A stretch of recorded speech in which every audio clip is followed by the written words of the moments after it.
एक हंसी बनी शराब का कारण, भगवान शिव के कंगन की हैरान कर देने वाली कहानी। दोस्तों, क्या आपने कभी सुना है कि एक नाग जो कभी भगवान शंकर के हाथ का कंगन था, जो वही नाग आगे चलकर एक राजा का पुत्र बना और अंत में कैसे कैलाश पर्वत पहुंचा। यह कहानी है श्राप की, एक भक्त के सच्चे भक्ति की और पतिव्रता धर्म की। भगवान शंकर ने शेषनाग के पुत्र महाबल नाग को अपने हाथ का कंगन बना रखा था। एक बार माता पार्वती और भगवान शंकर एकांत में बैठे हुए थे। भगवान शंकर माता पार्वती जी की किसी बात पर खिलखिलाकर हंस पड़े। भगवान शंकर को हंसता हुआ देखकर महाबल नाग भी जोर जोर से हंसने लगा। भगवान शंकर को महाबल नाग पर गुस्सा आ गया। भगवान शंकर बोले, आभूषण को शांत रहना चाहिए। जब पति और पत्नी या और किसी कोई आपस में बात कर रहे हो तो उनकी बातों को सुनकर उनका उपहास या हंसना नहीं चाहिए। तूने सेवक की मर्यादा भंग की है, यह अच्छी बात नहीं है। तूने मेरा अपमान किया है, इसलिए मैं तुम्हें श्राप देता हूं कि तुम अपने सरपत्व को नहीं भूल पाओगे। इसलिए तू मृत्युलोक में जाकर सर्प योनि में ही जन्म लेगा। नाग महाबल ने अपने स्वामी भगवान शंकर के चरण पकड़ लिए और क्षमा मांगने लगा कि हे प्रभु, मुझसे बहुत बड़ा अनर्थ हो गया। यह मुझसे क्या पाप हो गया। तब महाबल ने बोला, हे प्रभु, मुझे इस श्राप से मुक्ति दीजिए, मुझे कोई उपाय बताइए। प्रभु उसके क्षमा याचना करने पे भगवान शंकर प्रसन्न होकर बोले, हे महाबल, तू मृत्युलोक में जन्म लेकर अपनी इच्छा अनुसार शरीर धारण कर सकेगा।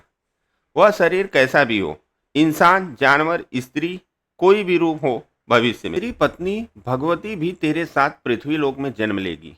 तुम गोदावरी तट पर जाकर मेरी पूजा करेगा, तब तू श्राप से मुक्त हो जाएगा। यह मेरा वरदान है तुझे। कुछ समय पहले की बात है। पृथ्वीलोक पर एक राजा राज्य करते थे। प्रतिष्ठानुसार उस राजा का नाम था सूरसेन। उनके यहाँ एक नाग रूप में बालक का जन्म हुआ। उस पूरे राज्य में खुशी की लहर दौड़ पड़ी। पूरे राज्य में यह घोषणा कर दी गई कि राजा के यहाँ एक बालक का जन्म हुआ है। आज पूरे राज्य में घोषणा है कि त्योहार और साज सज्जा की तैयारी की जाए। लेकिन राजा को यह बात बहुत जल्द ही पता चल गई कि मेरा जो पुत्र पैदा हुआ है वह उसका रूप नाग का है।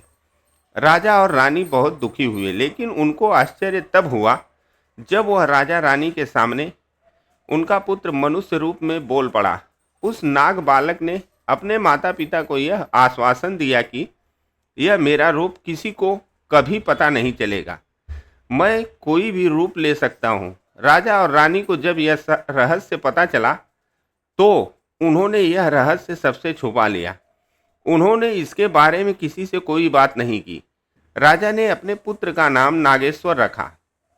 राजा ने उसका मुंडन, जनेऊ और सब संस्कार कराए। अब नागेश्वर धीरे धीरे बड़ा होने लगा। राजा रानी को अब नागेश्वर की शादी की चिंता सताने लगी कि अब नागेश्वर बड़ा हो गया है और शादी योग्य भी। राजा ने रानी से कहा, ठीक है, मैं कल सुबह ही सब जगह नागेश्वर की शादी की खबर भिजवा देता हूँ। सुबह हुई। राजा ने सब जगह नागेश्वर के शादी की खबर का ऐलान करवा दिया।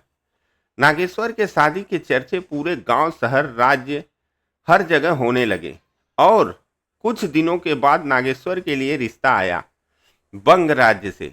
वहां के राजा नरेश विजय की बहन भोगवती का रिश्ता आया। सबको रिश्ता बहुत पसंद आया।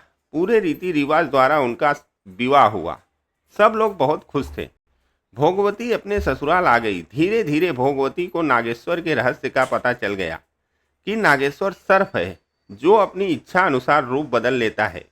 लेकिन यह सब बात जानने के बाद भी पतिव्रता भोगवती ने अपने पति नागेश्वर को वचन दिया कि मैं यह रहस्य कभी किसी को नहीं बताऊंगी।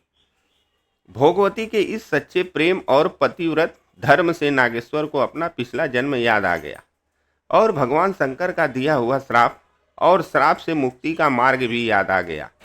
फिर क्या था, दोनों पति और पत्नी नदी के तट पर पहुंचे। भगवान शंकर की घोर तपस्या की और भगवान शंकर बहुत प्रसन्न हुए। उन्होंने नागेश्वर और भोगवती दोनों पति पत्नी को आशीर्वाद दिया। नागेश्वर को उस श्राप से मुक्ति मिल गई।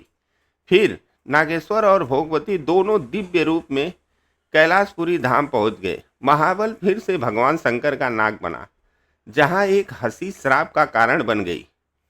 नागेश्वर फिर से महादेव के हाथ का कंगन बन गया और नागेश्वर की पत्नी भोगवती शिवलोक की दिव्य नाग कन्या। यह कहानी हमें सिखाती है कि अहंकार और मर्यादा भंग करने से पतन ही होता है। सच्ची भक्ति हर श्राप को वरदान बना देती है। पतिव्रता धर्म और विश्वास से असंभव से संभव हो जाता है।